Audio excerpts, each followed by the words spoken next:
Coming out of the shower, it's right around Valentine's Day, and I noticed some dimpling on my breast. Of course, that didn't look normal, and it was literally overnight.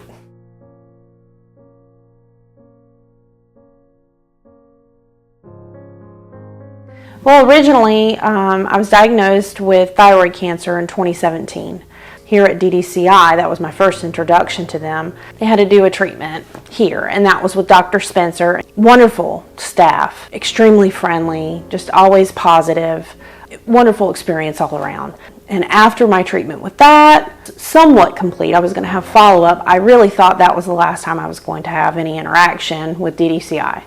Well, fast forward to 2019, I had been feeling some weird nerve pains in the same area of my breast, but honestly I thought I had pulled something, or it was something else. Never thought that it was breast cancer. However, when we saw the dimpling and how severe it was and how it was just overnight, both my husband and I, we kind of freaked out and were trying to do a physical exam of my breast, and he was like, you know what, I think you need to go to the doctor, get this checked out. He's like, this doesn't seem normal. And I'm glad he did that. They put in for me to have a mammogram. I was not even 40 years old.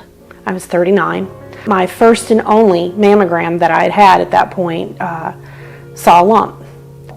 And the radiologist told me that it was invasive ductal carcinoma, and that I would need to have some additional testing done, potentially a biopsy. Just started going over all the things that I would need to have done. Of course, the color drained out of my face. My husband and my mother-in-law were both in there with me, because at this point I was basically a nervous wreck with everything. I was getting very concerned. I'm glad they were there to kind of console me and to listen to what he was saying, because everything was just kind of a blur. He told me what was going on, but he also, when he was giving me my diagnosis, told me, he said, had this been 20 years ago, this would be a death sentence. And he was like, medicine's come a long way.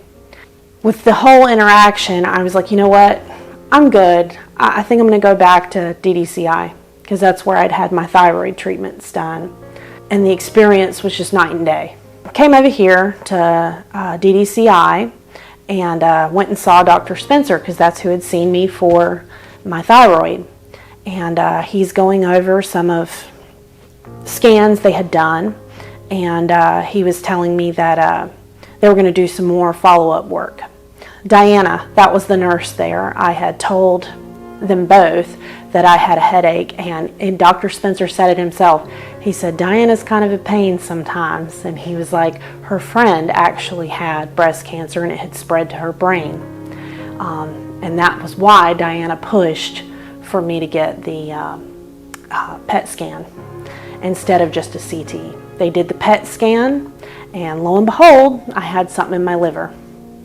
So something that they thought was, oh, it hasn't grown that big. We don't think that the margins have spread.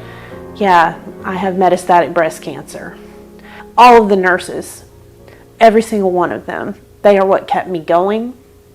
They were so strong and kind and compassionate. There was one time where almost as soon as they started to give that to me, I was starting to have a reaction, and man, they were on it. I mean, on it. And that kind of, clearly everything turned out okay, but that kind of gave me peace of mind that they knew their jobs and they were doing them well and they took it serious. And it made me feel like they cared.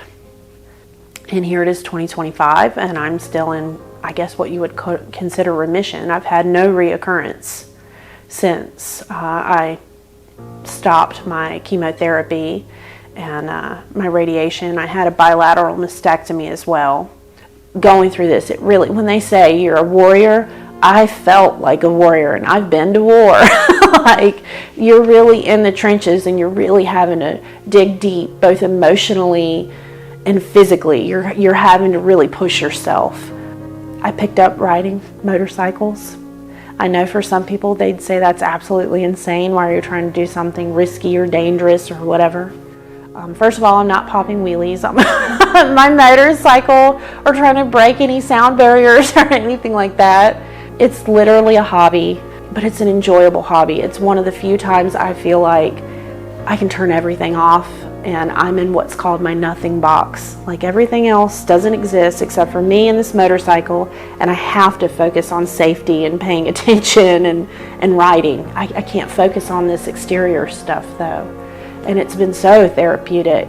I also joined a motorcycle group, Combat Veterans Motorcycle Association of Missouri, Chapter 411. I had to put that out there. It gives me an opportunity not to be stuck in cancer and this. I rode 12 hours straight in one day on my bike. I mean, clearly, we had to stop for gas and bathroom breaks and stuff. But doing that, knowing that I did that, that just gave me this feeling of, I don't know, personal satisfaction I've not had in quite some time. Like I did this, despite the fact that I've been diagnosed with something that's pretty grave, or could be. Here I am, I'm living my life, I'm riding my motorcycle, I'm doing all the things. It feels amazing to belong to something like that. But all of those kind of things is what's kind of helped to get me through breast cancer